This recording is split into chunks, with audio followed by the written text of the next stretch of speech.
सो मेरे भाई लोग, एरिक टेन हैग के अंडर जो प्रॉब्लम था पिछले एक डेढ़ सीजन से, हम लोग एवे टप में जाके जीतते तो नहीं थे, ड्रॉ भी नहीं होता था, हम लोग बुली हो जाते थे। लेकिन रूबेन अमोरिम की सिस्टम में या फिर रूबेन अमोरिम के एरा में हम लोग ज्यादा मैच जीते नहीं, अप एंड डाउन हम लोगों ने देखा। हम लोगों ने वुल्व्स के खिलाफ हारा, बॉर्नमouth के खिलाफ हारा, लेकिन जो देखने वाली बात है, जो समझने वाली बात है, जो सीखने वाली बात है, पिछले 3 एवे टप में जाके जो सबसे हेवी जो राइवल्स हमारा है, Liverpool, man city and Arsenal, तीनों के तीनों मैच में हम लोगों ने फाइट जनरेट किया और 2 मैच हम लोग जीते। ऑल्दो कल के मैच पेनल्टी में जीते, लेकिन जीते ऑब्वियसली 10 मैन के साथ। और लिवरपूल वाला मैच भी अगर मग्गू ने लास्ट मिनट में वो गोल मार देता तो वो भी मैच भाई लोग जीत जाते। तो ये जो चेंज ऑफ ट्रांसफॉर्मेशन हुआ या फिर मेंटेलिटी का जो चेंज हुआ, फिर जो मेंटेलिटी की बैरियर है कि हम लोग एवे टप में जाके बुली हो जाएंगे, डोमिनेट हो जाएंगे, ये चीज जो चेंज हुआ है, ये एक पॉजिटिव डायरेक्शन में चेंज तो है। ये तो गया पहला पॉइंट। सेकंड पॉइंट ये कि लिएस्टर के साथ हम लोग को नेक्स्ट मुकाबला खेलना पड़ेगा एफए कप में, ठीक है ना, क्वालिफाई करने के लिए। अब तीसरा जो पॉइंट है, सबसे इंपॉर्टेंट जो पॉइंट है मेरे पास, जो मेरा थंबनेल है, जस्टिस वाज सर्व्ड।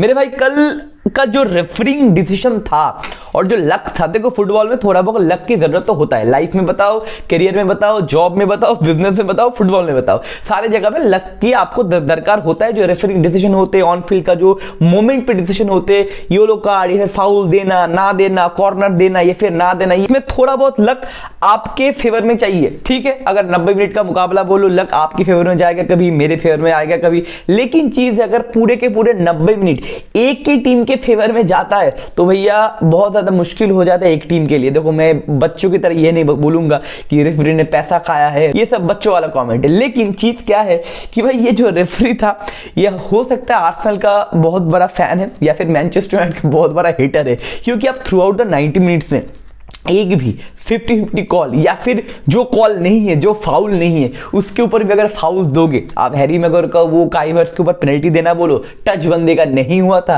काई हेवर्ट्स ने मारा हैरी मैगवायर को और टच भी नहीं हुआ, बंदा गिर गया और पेनल्टी मिल गया। और उसके बाद डियागो डालो का रेड कार्ड बताओ या फिर पहला येलो कार्ड बताओ, हियर एंड देयर जो फाउल वगैरह हुए, एक भी not a single one Manchester United के फेवर में आया मेरे भाई। तो 70 मिनट तक लग रहा था मेरे भाई कि हमारे पास वो लक नहीं है, हमारे पास वो रेफरी का थोड़ा बहुत सपोर्ट होता ना, 50-50 सपोर्ट, वो भी नहीं है। लेकिन 70 मिनट बाद मेरे भाई पलटा, तो सीरियसली जस्टिस मिला at the end of the day. And सबसे इंपॉर्टेंट चीज है, मैंने एक शॉर्ट भी बनाया है कि लाइफ में आप कुछ भी करो, लेकिन लाइफ आपको एक मौका गारंटी देगा हीरो बनने का। 3 हीरो कल बने। पहला हीरो बायंदिर, पिछले मैच में टॉटनम वाले मैच में ईएफएल कप में बायंदिर ने बहुत घटिया परफॉर्मेंस दिया था। ऑल्दो लॉजिकल है, बायंदिर को मौका नहीं मिलता था। ये भी एक नेगेटिव पॉइंट है कि एरिक टेन हैग भैया कभी रोटेट ही नहीं किए। उनाना भाई साहब ने इतने ओन गोल्स खाए, उनाना भाई साहब ने इतना हाउलर किया, ऑल्दो उनाना भी ग्रो किया, लेकिन अगर 2 गोलकीपर कब रोटेट करते हो ना, दोनों को स्पेसेस मिलता है, दोनों को मौका मिलता है ज्यादा, दोनों को टाइम मिलता है सोचने का। लेकिन एरिक टेन हैग भाई ने वो नहीं किया। लेकिन अमोरिम आके ये चीज करते हुए पिछले मैच खराब गया टॉटनम के साथ, 3 गोल में बायंदिर का मोटा मोटी करके हाथ था, लेकिन बायंदिर को बैक करते और बायंदिर भैया जो किया भाई, मैनुअल नोयर, कैसियास और बुफो को अगर मिक्स करके उसके अंदर यासीन को डाल दे तो बनता है भैया एक बायंदिर। कल बंदे ने अभी through out the game by far जो बंदे ने मैन ऑफ द मैच वाला परफॉर्मेंस दिया। आप पेनल्टी बचाना बोलो ओडेगार्ड का, पेनल्टी शूट आउट में काई हेवर्ट्स का बताओ, और उसके बाद 4 से 5 जो बिग चांस बंदे ने डिनाई किया, डेक्लन राइस का वो शॉट, गैब्रियल जीसस का वो शॉट, ओडेगार्ड का वो शॉट, मतलब मैं गिना नहीं सकता मेरे भाई, आप देख चुके हो पूरा। अगर हाईलाइट देखोगे तो भाई बायंदिर वर्सेस आर्सेनल का मैच चल रहा था और टोटल मिला के बायंदिर अल्टीमेट लेवल पे जो काम किया। एंड इसमें रिडेम्पशन भी बायंदिर का होगा। इसमें 2 बेनिफिट है। पहला बेनिफिट है कि रूबेन अमोरिम के ऊपर प्रेशर कम हो जाएगा कि मेरे को अभी उनाना को खिलाना है, और रूबेन अमोरिम के पास एक दूसरा भी गोलकीपर है। अब उनाना को भी थोड़ा रोटेट करने के बाद उसको भी टाइम देने का मौका मिलेगा कि एक बंदा अगर रेगुलर टाइम बेस पे खेलता है ना तो एक फटीग वगैरह हो जाता है, तो उनाना को भी मौका मिलेगा और बायंदिर को भी शार्प होने का मौका मिलेगा। या फिर अगर बायंदिर को हम लोग समर विंडो में बेचना चाहते हैं तो हम लोगों को पैसा भी मिलेगा, क्योंकि अगर बेंच में बैठा हुआ एक बंदा अगर अब खिलाते नहीं हो तो भैया कौन उसको खरीदना चाहेगा, कुछ पैसा नहीं मिलेगा, 5 रुपए 10 रुपए मिलेगा। लेकिन अभी अगर बायंदिर मोटा मोटी करके ये सीजन खेलता है तो अगर बायंदिर को कंटिन्यू करना चाहते हो तो कंटिन्यू होगा, या फिर अगर आप समर विंडो में बेचना चाहते हो तो बायंदिर से भी हम लोग कुछ पैसा जनरेट कर सकते हैं। ये तो हो गया पहला हीरो। दूसरा हीरो हो गया मेरे भाई हैरी मैगवायर, जो पिछले 1.5 साल से बंदे को ट्रोलिंग वगैरह मिलता था 1.5 साल पहले, उसके बाद पिछले सीजन का लास्ट 6 महीना और ये सीजन का ये मोटा मोटी 1 साल 2 महीना, ये जो 14-15 महीने हैरी मैगवायर का जो रिडेम्पशन हुआ है ये पिछले 15 महीने में, काबिल तारीफ है। देखो मेरे भाई मार्कस रैशफोर्ड को सोशल मीडिया में क्रिटिसाइज मिलता है, बंदा रोने लग जाता है, सोशल मीडिया में जाके नौटंकी करता है, इंटरव्यू देता है, रोता है, मैं तो मैनचेस्टर यूनाइटेड हूं, मेरे को क्यों बोल रहे हो। लेकिन चीज क्या है कि हैरी मैगवायर को इससे कहीं ज्यादा बुली किया गया। हैरी मैगवायर को भैया मतलब कुछ ज्यादा ही हो गया था हैरी मैगवायर का, वो होना भी चाहिए था, क्योंकि हैरी मैगवायर को मैं डिफेंड करने के लिए नहीं आया, क्योंकि मैगवायर की वजह से हम लोगों ने बहुत मैचेस हारे, बंदे से कैप्टन आर्मबैंड भी लिया गया। लेकिन मग्गू का एक पॉजिटिव पॉइंट है कि मग्गू रोना धोना नहीं किया सोशल मीडिया में जाके, या फिर सोशल मीडिया में तो बंदा उतना एक्टिव है भी नहीं। एंड सबसे इंपॉर्टेंट चीज है कि इंटरव्यू वगैरह या फिर बताओ पैशनेट में कितना हूं, ये सब चुतियापन ना करके चुपचाप बंदा प्रैक्टिस किया, चुपचाप बंदा काम किया। एरिक टेन हैग के अंडर में भी खेला, रूबेन अमोरिम के अंडर में।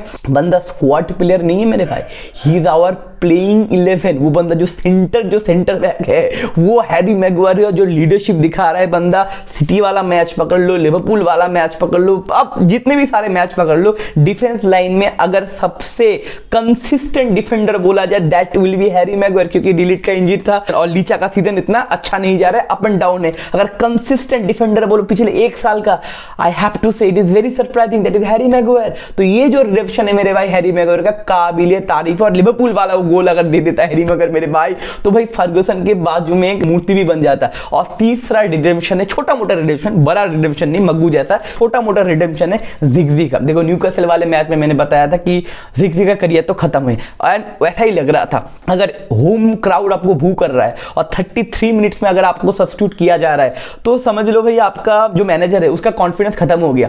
लेकिन उसके बाद लिवरपूल वाले मैच में असिस्ट मार सकता था बंदा, मौका दिया जिंदगी ने, लेकिन जिगजी ने वो चीज नहीं लिया। लेकिन कल के मैच में आखिरी पेनल्टी मारने आता भाई जिगजी, एंड भैया जो काम एंड कंपोज तरीके से बंदा फिनिश किया और क्वालिफाई करवा दिया। देखो थोड़ा बहुत तो जिगजी का भी रिडेम्पशन हो गया है। कल के मैच में अगर टेक्निकल एनालिसिस की बात करें, ज्यादा कुछ बोलने के लिए है नहीं, क्योंकि आर्सेनल के साथ अगर आप खेलते हो, वो लोग डिफेंसिव कंपोजर बहुत खतरनाक तरीके से सेट पीस पे अटैक करते हैं, मिडफील्ड डोमिनेशन एक टीम है। लेकिन कल के मैच में सेट पीस हम लोगों ने चुम्मा डिफेंड किया, एक भी सेट पीस, एक भी कॉर्नर, एक भी फ्री किक से ऐसा नहीं हुआ था कि हम लोग गोल कंसीड करने के जगह पे नहीं आए थे। बढ़िया तरीके से कल डिफेंड किया गया। दूसरा चीज क्या है कि मिडफील्ड, देखो मिडफील्ड में ना हम लोग ऑलरेडी बुली हो जाते, क्योंकि हमारे सिस्टम में जो 3-4-3 होता है, हमारे मिडफील्ड में एक्चुअली ना 3 प्लेयर नहीं होते, 2 प्लेयर होते, क्योंकि एक लेफ्ट मिडफील्डर मतलब एक लेफ्ट विंग बैक और दूसरा राइट विंग बैक होता है। तो हमारे pass out and out midfielder 2 होते, एक डिफेंस मिडफील्डर, एक सेंटर मिडफील्डर। और सामने की टीम में मैक्सिमम टीम खेलता है 4-3-3 में, तो मैक्सिमम जगह पे आपके ओपोनेंट की टीम में 3 मिडफील्डर होते हैं और हमारे टीम में 2 मिडफील्डर होते हैं। तो हमारे पास न्यूमेरिकल सुपरिटी कम होता है मिडफील्ड में, तो आपके पास जो 2 मिडफील्डर उनके पैरों में चाहिए मेरे भाई बहुत जान, ठीक है ना। वो जान लेके आता है मेरे भाई उगारते, मैनुअल उगारते। मैं बार बार बोलता हूं, माइकल कैरिक के बाद हम लोगों ने कोई नंबर 6 प्रोजेक्ट वाला नंबर 6 साइन ही नहीं किया, लेकिन उगारते का जो साइन है सबसे इंपॉर्टेंट साइन था इस सीजन में। एंड उगारते के भाई बड़े बड़े जांगों में जितना पावर है, जितना हॉर्स पावर है, जितना बंदा वर्क रेट प्रोवाइड करता है with passion, with personality, with physical power,